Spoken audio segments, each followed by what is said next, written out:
దేశంలో కరోనా రక్కసి విజృంభిస్తోంది. రోజువారీ పాజిటివ్ కేసుల్లో కొత్త రికార్డులు సృష్టిస్తోంది. శుక్రవారం దేశవ్యాప్తంగా 17,000కు పైగా కొత్త కేసులు నమోదయ్యాయి. లాక్డౌన్ ఆంక్షల సడలింపుతో పాజిటివ్ కేసులు భారీగా పెరుగుతున్నాయి. మెట్రో నగరాల్లో వైరస్ మోత మోగబోతోంది. దీంతో వచ్చే నెల రోజుల్లో కోవిడ్ విశ్వరూపం చూపించబోతోందా?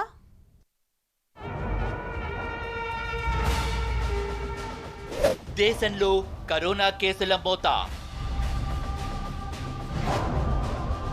ప్రతిరోజు 15,000కు పైగా కేసులు. ముంబై, ఢిల్లీ, చెన్నైలో కరోనా దడ. లాక్డౌన్ ముగిసే నాటికి దేశంలో 190,000గా ఉన్న పాజిటివ్ కేసులు కేవలం 25 రోజుల్లోనే 3 లక్షలకు పైగా కొత్త కేసులు నమోదయ్యాయి. గడిచిన 24 గంటల్లో 17,296 కొత్త కేసుల నిర్ధారణ కాగా మరో 407 మంది కరోనాకు బలయ్యారు. దీంతో దేశంలో కరోనా వైరస్ కేసుల సంఖ్య 4,90,401కి చేరింది. మరికొద్ది గంటల్లో 5 లక్షలు దాటేస్తుంది. ప్రస్తుతం దేశవ్యాప్తంగా 2,85,636 మంది కోలుకున్నారు. దీంతో 1,89,463 మంది ఆసుపత్రిలో చికిత్స పొందుతున్నారు. దేశంలో కరోనా బాధితుల రికవరీ రేటు 58.24% ఉందని అధికార వర్గాలు తెలిపాయి. దేశంలోనే అత్యధికంగా కరోనా కేసులు, మరణాలు మహారాష్ట్రలోనే నమోదవుతున్నాయి. శుక్రవారం మహారాష్ట్రలో 192 మంది ప్రాణాలు కోల్పోయారు. కేసులు, మరణాల్లో ప్రపంచ సగటు కన్నా భారత్ తక్కువగానే ఉంది. కరోనా కేసులు ప్రతి 1,00,000 మందికి ప్రపంచ సగటు 114.67 అయితే మన దేశంలో 33.39. మరణాల్లో ప్రతి 1,00,000 మందికి ప్రపంచ సగటు 6.24 అయితే భారత్లో మాత్రం 1.06% మాత్రమే. దేశంలో టాప్ 3 రాష్ట్రాలు చూసుకుంటే మహారాష్ట్ర, ఢిల్లీ, తమిళనాడు ఉన్నాయి. లాక్డౌన్ ఎత్తేసిన మరుసటి రోజు దేశ ఆర్థిక రాజధాని ముంబై కరోనా కేసుల్లో పుట్టినిల్లు వుహాన్ను దాటేసింది. సరిగ్గా 2 వారాల తరువాత దేశ రాజధాని ఢిల్లీ ముంబైని కరోనా వ్యాప్తిలో మించిపోయింది. సోమవారం ఉదయానికి ఢిల్లీలో నమోదైన కరోనా కేసులు 70,780. ఇదే సమయానికి ముంబైలో ఉన్న కేసుల సంఖ్య 70,878. ఢిల్లీ కరోనా హాట్స్పాట్ గా మారింది. దీంతో వుహాన్లో 1000 పడకల ఆసుపత్రిని నిర్మిస్తే ఢిల్లీలో 10,000కు పైగా పడకలతో ఆసుపత్రి ఏర్పాటు చేశారు. దేశ రాజధాని ఢిల్లీలో రోజు రోజుకి పెరుగుతున్న కరోనా కేసుల నేపథ్యంలో ఢిల్లీ ప్రభుత్వము, కేంద్ర ప్రభుత్వము సంయుక్తంగా అతిపెద్ద కోవిడ్ కేర్ సెంటర్ని ఏర్పాటు చేస్తోంది. సాధారణ పరిస్థితుల్లో ఇక్కడ కొన్ని ఆధ్యాత్మిక కార్యక్రమాలు జరుగుతాయి. రాధాస్వామి సత్సంగ్ పేరుతో జరిగే ఈ ఆధ్యాత్మిక కేంద్రంలో సాధారణ పరిస్థితుల్లో లక్షలాది మంది భక్తులు ఇక్కడికి వచ్చి అనేక రకాల ఆధ్యాత్మిక కార్యక్రమాల్లో పాల్గొంటూ ఉంటారు. అటువంటి ఈ ఆధ్యాత్మిక కేంద్రం ఇప్పుడు పూర్తిగా కోవిడ్ కేర్ సెంటర్గా మారుతోంది. 10,200 పడకల సామర్థ్యంతో బహుశా ప్రపంచంలోనే అతిపెద్ద కోవిడ్ కేర్ సెంటర్గా దీన్ని చెప్పుకోవచ్చు. ఇప్పటి వరకు మనకు తెలిసింది వుహాన్ నగరంలో ఎక్కడైతే ఈ కరోనా వైరస్ పుట్టిందో ఆ నగరంలో అతి తక్కువ వ్యవధిలో 1000 పడకల ఆసుపత్రిని నిర్మించడమే ఒక రికార్డుగా మనం చూస్తూ వచ్చాం. అట్లాంటిది ఇప్పుడు ఈ 10,200 పడకల కోవిడ్ కేర్ సెంటర్ ఏర్పాటు చేయడం ప్రపంచంలోనే ఒక రికార్డుగా మారబోతుంది. ఇది 2,000 పడకల సామర్థ్యంతో తొలుత ఆపరేషన్స్ ప్రారంభమవుతాయి. ప్రస్తుతం ఈ కోవిడ్ కేర్ సెంటర్ నిర్వహణ అంతా కూడా కేంద్ర పారామిలిటరీ బలగాల్లో ఒకటైన ఐటీబీపీ చేపట్టింది. ఇక్కడి డిస్ట్రిక్ట్ అడ్మినిస్ట్రేషన్ అంటే జిల్లా కలెక్టరు పూర్తిగా దీనికి అడ్మినిస్ట్రేటర్గా వ్యవహరిస్తూ ఉంటారు. మిగతా నిర్వహణ అంతా కూడా అంటే ఈ వైద్య సిబ్బంది, అలాగే వైద్యులకు సహాయపడే పారామెడికల్ స్టాఫ్ కావచ్చు, లేకపోతే ఇక్కడున్న భద్రతా సిబ్బంది ఐటీబీపీ జవాన్లు కావచ్చు, పూర్తిగా ఐటీబీపీ ఇతర పారామెడికల్ వింగ్స్ నుంచి వైద్యులను తీసుకుని వస్తారు. 10,200 మందికి ఇక్కడ సేవలు అందించేందుకు వీలుగా 1000 మందికి పైగా వైద్యులు, 2,000 మందికి పైగా పారామెడికల్ స్టాఫ్ అంటే నర్సులు కావచ్చు, లేకపోతే ఇతర పారామెడికల్ సిబ్బంది కావచ్చు, వారంతా ఇక్కడ పనిచేయబోతున్నారు. అయితే ఈ 10,200 మంది సామర్థ్యం ఉన్నప్పుడు వారి మీద ఫోకస్ మిస్ కాకుండా ఉండడం కోసం ప్రతి 500 పడకల్ని ఒక క్లస్టర్గా విభజించి 500 పడకల ఆసుపత్రిని ఎలాగైతే నిర్వహిస్తారో ఆ తరహాలో ఇక్కడ నిర్వహించబోతున్నారు. మొత్తంగా దేశ రాజధానిలో నానాటికి పెరుగుతున్న కేసుల తీవ్రతను దృష్టిలో పెట్టుకుని పడకలు లభించట్లేదు అన్న విమర్శలు వస్తున్న నేపథ్యంలో, అంటే ఈ ఆసుపత్రిలో అన్ని రకాల బెడ్స్ నిండిపోవడం, కొత్తగా కరోనా పాజిటివ్ వచ్చిన వారికి ఎక్కడ కూడా బెడ్స్ ఖాళీగా లేకపోవడం, ఇట్లాంటి పరిస్థితి వస్తున్న నేపథ్యంలోనే శరవేగంగా ఇక్కడ ఇంత భారీ సామర్థ్యం కలిగిన కోవిడ్ కేర్ సెంటర్ని కేంద్ర ప్రభుత్వం, ఢిల్లీ ప్రభుత్వం సంయుక్తంగా దీన్ని తయారు చేస్తోంది. తమిళనాడులో కరోనా మహమ్మారి రోజు రోజుకు తీవ్ర రూపం దాల్చుతోంది. రోజువారీగా నమోదవుతున్న కరోనా పాజిటివ్ కేసుల్లో మహారాష్ట్ర, ఢిల్లీతో చెన్నై పోటీ పడుతోంది. తమిళనాడు వ్యాప్తంగా 70,000కు పైగా కేసులు నమోదైతే ఒక్క చెన్నైలోనే 47,650కి పైగా కేసులు రికార్డయ్యాయి. లాక్డౌన్ విధించిన చెన్నైలో మాత్రం కరోనా కంట్రోల్ కావటం లేదు. ముంబైలో 70,000కు పైగా కేసులు నమోదయ్యాయి. 4,000 మందికి పైగా చనిపోయారు. అయితే ధారవి ఏరియాతో పాటు ఇతర ప్రాంతాల్లో టెస్టుల సంఖ్యను ప్రభుత్వం పెంచింది. దీంతో ఈ ప్రాంతాల్లో వైరస్ తగ్గుముఖం పట్టింది. 40 రోజుల్లో ముంబైలో కేసులు డబుల్ అవుతూ ఉంటే ఢిల్లీలో 12.1 రోజుల్లోనే రెట్టింపు అవుతున్నాయి. అదే చెన్నైలో అయితే ఈ డబులింగ్ రేటు 19.4గా ఉంది. అభివృద్ధి చెందిన యూరప్ దేశాలతో పోలిస్తే భారత్లో కరోనాను కట్టడి చేయగలిగామన్నారు ప్రధాని మోదీ. యూరప్లోని బ్రిటన్, ఫ్రాన్స్, స్పెయిన్, ఇటలీలోని జనాభా మొత్తం 24 కోట్లు కాగా ఉత్తరప్రదేశ్లో కూడా అంతే జనాభా ఉందని, అయితే అక్కడ 130,000 మంది కరోనాతో మృతి చెందితే యూపీలో మాత్రం 600 మరణాలు మాత్రమే నమోదయ్యాయన్నారు మోదీ. हम यूरोप के 4 बड़े देशों को देखें. मैं यूरोप के 4 देशों का उल्लेख करता हूं. इंग्लैंड, जो 250 साल हमारे पर राज करके गया, फ्रांस, इटली, स्पेन. मैं इतने ही राज्यों की बात करता हूं. ये देश 200-250 साल तक दुनिया में सुपर पावर हुआ करते थे. आज भी दुनिया में इनका दबदबा है. आज अगर इन चारों देशों की कुल जनसंख्या को अगर हम जोड़ दें, इन 4 देशों की कुल संख्या को जोड़ दें, तो वो भी जैसे उत्तर प्रदेश के 24 करोड़ हैं, इन 4 देशों की जनसंख्या भी 24 करोड़ होती है. लेकिन कोरोना में इन 4 देशों में मिलाकर के 1,30,000 लोगों की मौत हो चुकी है. 1,30,000. जबकि उतनी ही जनसंख्या वाला हमारा उत्तर प्रदेश 600 लोगों की जान गई है. దేశంలో సగానికి పైగా కేసులు ఈ 3 మెట్రో నగరాల్లోనే నమోదవుతున్నాయి. దీంతో ఈ నగరాల్లో కరోనా కట్టడికి ప్రభుత్వాలు ప్రత్యేక చర్యలు చేపడుతున్నాయి. పరీక్షల సంఖ్యను కూడా పెంచాయి. టెస్ట్, ట్రేస్, ట్రీట్మెంట్ పద్ధతిలో ముందుకు వెళుతున్నాయి. మన దేశమే కాదు, ప్రపంచ దేశాల్లో ఇంకా కరోనా వైరస్ ఉధృతి తగ్గలేదు.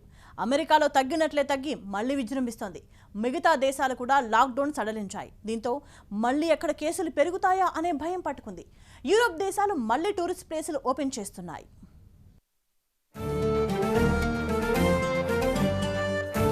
అమెరికాలో మళ్లీ కరోనా విజృంభిస్తోంది. 2 నెలలుగా కేసులు కొంత తగ్గుముఖం పట్టినా దక్షిణ, పశ్చిమ రాష్ట్రాల్లో ఇప్పుడు వైరస్ రెచ్చిపోతోంది. కొన్ని చోట్ల రికార్డు స్థాయిలో కేసులు కనిపిస్తున్నాయి. ఇళ్లలోనే బందీలుగా ఉండి విసిగి వేసారిపోతున్నారు ప్రజలు. రాజకీయ నాయకులు దీనికి కారణమని ఆరోగ్య రంగ నిపుణులు చెబుతున్నారు. జాన్ హాప్కిన్స్ విశ్వవిద్యాలయం లెక్కల ప్రకారం అమెరికాలో 24 గంటల్లో 34,700 కరోనా కేసులు నమోదయ్యాయి. ఏప్రిల్లో ఒక్క రోజులో నమోదైన 36,400 గరిష్ట కేసుల తర్వాత ఆ స్థాయి పెరుగుదల ఇదే. గతంలో న్యూయార్క్, న్యూజెర్సీ తదితర చోట్ల ఎక్కువగా కేసులుండేవి. ఇప్పుడు అక్కడ కొత్త కేసులు క్రమేపీ తగ్గిపోయాయి. Arizona, California, Mississippi, Nevada, Texas, Oklahoma సహా పలు రాష్ట్రాల్లో మాత్రం పెరుగుతున్నాయి. కరోనా వల్ల అమెరికాలో ఇప్పటికే 126,000 మందికి పైగా ప్రాణాలు కోల్పోయారు. ప్రపంచంలో మరే దేశంలోనూ ఇంత భారీగా ప్రాణ నష్టం వాటిల్లలేదు. టెక్సాస్లో 2 వారాల్లో కేసులు 3 రెట్లు పెరిగిపోయాయి. ముఖ్యంగా ఆసుపత్రిలో చేరుతున్న వారి సంఖ్య గణనీయంగా పెరుగుతుండటంతో స్థానికంగా ఆంక్షలు విధించాల్సిన పరిస్థితులు తలెత్తాయి. హ్యూస్టన్లో ఐసీయూలు కిటకిటలాడిపోతున్నాయి. ప్రభుత్వాసుపత్రులు ఖాళీగా లేవు. పరిణామాలు ఎటు దారి తీస్తాయోననే కలవరం వివిధ రాష్ట్రాల్లో వ్యక్తమవుతోంది. అయితే పరీక్షలు పెరగడం వల్లే కేసులు పెరుగుతున్నాయని Trump సమర్థించుకున్నారు. We've done 30 million, almost, we'll be there probably today or tomorrow, 30 million tests. Now, when you do tests, you have cases. But what they don't say is there are fewer deaths than there have been, way, way down. And our mortality rate is among the best countries in the world, meaning people that die. Because a lot of these tests, it's a case, it's a kid doesn't even know. In some cases, it's people that didn't even know they were sick. Maybe they weren't, but it shows up in a test. So they'll say 30 million tests. Now you have a big percentage of that, but other countries do very few tests. So it shows they have very few cases. And sometimes I jokingly say, or sarcastically say, if we didn't do tests, we'd look great. But you know what? It's not the right thing to do. China నుంచే virus మళ్లీ వివిధ దేశాలకు వ్యాపించిందని Trump పరోక్షంగా సెటైర్లు విసిరారు. China virus ను 18 రకాల పేర్లు పెట్టి పిలవచ్చనన్నారు. What I said the other night, there's never been anything where they have so many names. I could give you 19 or 20 names for that, right? It's got all different names. Wuhan. Wuhan was catching on. Coronavirus, right? Kung flu, yeah. Kung flu. COVID-19, COVID. I say, what's the 19? COVID-19. Some people can't explain what the 19. Give me the COVID-19. I said, that's an odd name. I could give you many, many names. Some people call it. We are going to be stronger than ever before, and it's going to be soon. And I think you'll remember, you know, now Biden's going around like he's a tough guy. You know, he doesn't know where the hell he is. Where are you, Joe? Joe, where are you, Joe? Tell me where you are, Joe. But he's going around, I stood up for China. We're testing so much. We're now up to 27.5 million tests. I thought it was 25 because it seemed like 25 million. 27, they just told me. 27.5 million tests. Now, when you have all those tests, you have more cases. So the news conference said, they have more cases. Well, yeah, if you're going to do 20, and if, let's say, other countries do 1 million, 2 million, big countries, 3 million.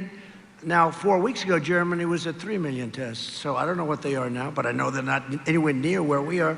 So then they'll say, we have more cases. Now, look, we want to do testing. We want to do everything. But they use it to make us look bad.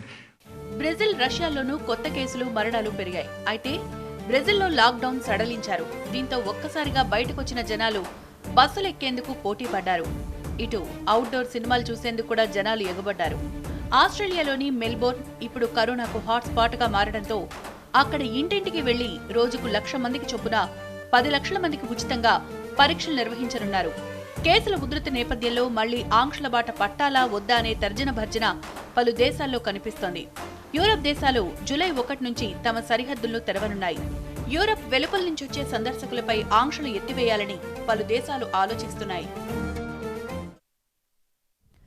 Corona globe అంతా చుట్టేస్తోంది. అక్కడ ఇక్కడ అనే తేడా లేకుండా అన్ని చోట్ల విజృంభిస్తోంది. ఇలాంటి పరిస్థితుల్లో ప్రముఖ కంపెనీస్ అన్ని వ్యాక్సిన్ తయారీలో బిజీగా ఉన్నాయి. అయితే ఇంట్రెస్టింగ్ న్యూస్ ఏంటంటే ఈ ఏడాది చివరి నాటికి ఆక్స్ఫర్డ్ యూనివర్సిటీ సక్సెస్ఫుల్గా వ్యాక్సిన్ రూపొందించే అవకాశం కనిపిస్తోంది. ఈ టీకా పరీక్షను విజయవంతం చేసేందుకు యూరోప్లోని చాలా దేశాలు ఆక్స్ఫర్డ్కు సహాయం అందిస్తున్నాయి. అన్నీ అనుకున్నట్లు జరిగితే ఈ ఏడాది చివరి నాటికి టీకా అందుబాటులోకి వస్తుంది. ప్రపంచవ్యాప్తంగా కరోనా వ్యాక్సిన్ తయారీకి దాదాపుగా 80 సంస్థలు పోటీపడి పనిచేస్తున్నాయి. ఇందులో కొన్ని సంస్థలు క్లినికల్ ట్రయల్స్ కూడా నిర్వహిస్తున్నాయి. గత నెలలో సియాటిల్లో తొలిసారి మనుషుల మీద ట్రయల్స్ జరిగాయి. అయితే ప్రముఖ ఫార్మా కంపెనీలు సనోఫి, జిఎస్కేలు ఇప్పటికే పరిశోధక బృందాలను నియమించాయి. ప్రపంచ ఆరోగ్య సంస్థ చెప్పిన వివరాల ప్రకారం 13 రకాల వ్యాక్సిన్స్ హ్యూమన్ ట్రయల్స్ చేస్తున్నాయి. వైరస్ ను బలహీనపరచడం గాని, వైరస్ లో మార్పులు చేయటం లాంటి పద్ధతుల్లో సాంప్రదాయ వ్యాక్సిన్ ప్రయోగాలు జరుగుతున్నాయి. అయితే ఇంపీరియల్ కాలేజ్ ప్రస్తుతం కొత్త విధానంలో ముందుకు వెళుతోంది. అచ్చం వైరస్ లాగే నడుచుకునే వైరస్ ఆర్ఎన్ఏ ఆధారంగా ప్రయోగం నిర్వహిస్తోంది. దీనివల్ల వైరస్ రాకుండా చూడటంతో పాటు వైరస్ తో పోరాడేలా రోగనిరోధక వ్యవస్థను సిద్ధం చేస్తోంది. ఆక్స్ఫర్డ్ తయారు చేస్తున్న టీకాను పశ్చిమ దేశాలు ఉత్తమమైనదిగా పరిశీలిస్తున్నాయి. ఈ వ్యాక్సిన్ ను ముందుగా కొంతమందిపై ప్రయోగించగా సత్ఫలితాలు వచ్చాయి. తర్వాత వేలాది మందిపై టీకా ప్రయోగం నిర్వహించారు. ఆక్స్ఫర్డ్ తయారు చేసే టీకా ముందుగా అందుబాటులోకి వస్తుందని ఇటలీ ఆరోగ్య శాఖ మంత్రి స్పష్టం చేశారు. ఇటు ప్రపంచ ఆరోగ్య సంస్థ సైతం ఆక్స్ఫర్డ్ రూపొందించే వ్యాక్సిన్ టెస్టింగ్ చివరి దశకు వచ్చినట్లుగా చెప్పింది. ఆక్స్ఫర్డ్ లో వాలంటీర్లకు 1 డోసు మాత్రమే వ్యాక్సిన్ ఇస్తున్నారు. ఇక్కడ మాత్రం 2 డోసులు ఎక్కిస్తున్నారు. తాజాగా టీకా ప్రయోగంపై ఆందోళన పడాల్సిన అవసరం లేదని ఆక్స్ఫర్డ్ యూనివర్సిటీ ప్రొఫెసర్ల బృందం అంటోంది. ఈ ప్రయోగం కొత్త విధానంలో చేపడుతుండటంతో అత్యంత అప్రమత్తంగా వ్యవహరిస్తోంది. ఇక చైనాలో 5, అమెరికాలో 3, యూకేలో 2, ఆస్ట్రేలియా, జర్మనీ, రష్యాలో ఒక్కో ప్రయోగం మనుషులపై వ్యాక్సిన్ ప్రయోగించే దశకు చేరుకున్నాయి.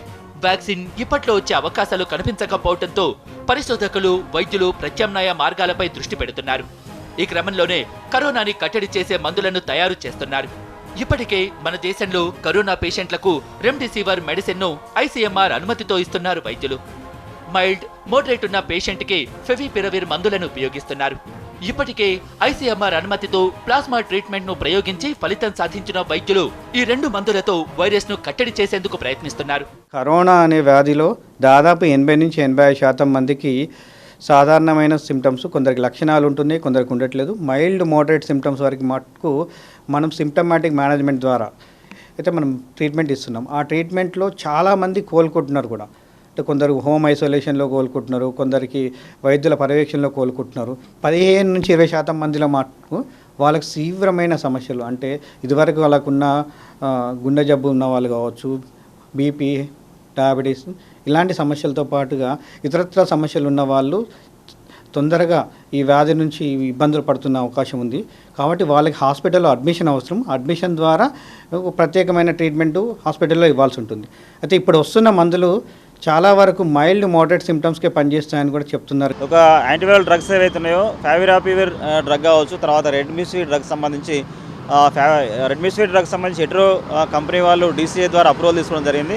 మెయిన్గా రెడ్మిసివిర్ డ్రగ్ సంబంధించింది ఏంటంటే ఇక డోసేజ్ సంబంధించి 5 days డోసేజ్గా డివైడ్ చేసి దీనిలో 200 mg IV start followed by 100 mg IV into 4 days, అంటే టోటల్ 5 days డోసేజ్గా ఈ యొక్క రెడ్మిసివిర్ డ్రగ్ని హెడ్రో కంపెనీ వాళ్ళు DCA అప్రూవల్ తీసుకోవడం జరిగింది. సో మెయిన్గా రెడ్మిసివిర్ డ్రగ్ యాంటీవైరల్ డ్రగ్ సంబంధించి ఏంటంటే హాస్పిటల్లో అడ్మిట్ అయి ఉండి ఆల్రెడీ రెస్పిరేటరీ ఊపిరితిత్తులు లంగ్ ఇన్వాల్వ్మెంట్ అయి ఉండి న్యూమోనియా డెవలప్ అయి పేషెంట్ ఆక్సిజన్ పైన కానీ వెంటిలేటర్ పై ఉన్నప్పుడు ఒక రెడ్మిసివిర్ డ్రగ్ రికమెండ్ చేయాలని చెప్పేసి మనకు DCA మనకు అప్రూవల్ ఇవ్వడం జరిగింది. సో డెఫినెట్గా ఒక యాంటీవైరల్ డ్రగ్స్ అప్రూవల్ రావడం అనేటువంటి ఫావిరాపివిర్ కావచ్చు, తర్వాత రెడ్మిసివిర్ డ్రగ్స్ రావడం అనేటువంటిది చాలా మంచి పరిణామం. సో ఇక ఈ ఫావిరాపివిర్ సంబంధించి గ్లెన్మార్క్ కంపెనీ వాళ్ళు ఒక డోసేజ్ సంబంధించి ఏంటంటే starting first day dose 18 mg first IV అది oral dose 18 mg start by 18 mg OD 18 mg BDగా యొక్క ఫావిరాపివిర్ డోస్గా నిర్వహించడం జరిగింది. సో డెఫినెట్గా ఒక కేసులు పెరుగుతూ అడ్మిషన్లు పెరుగుతున్న సందర్భంలో యాంటీవైరల్ డ్రగ్స్ రావడం నిజంగా చాలా మంచి పరిణామం. తెలంగాణకు చెందిన మందుల తయారీ సంస్థ హెట్రో ఉత్పత్తి చేసిన రెమ్డెసివిర్ మందును మార్కెటింగ్ చేయడానికి కేంద్రం అనుమతినిచ్చింది. తొలి దశలో 20,000 వయల్స్ ను సిద్ధంగా ఉంచింది హెట్రో. 100 మిల్లీగ్రాముల వయల్ ధర 5,400గా నిర్ణయించారు. 4 వారాల్లో 1,00,000 డోసులను తయారు చేయాలని కంపెనీ లక్ష్యంగా పెట్టుకుంది. ప్రస్తుతం ఇది గాంధీ ఆసుపత్రిలో కరోనా పేషెంట్స్ కి అత్యవసర చికిత్స అవసరం ఉన్న వాళ్ళకి ఉపయోగిస్తున్నారు.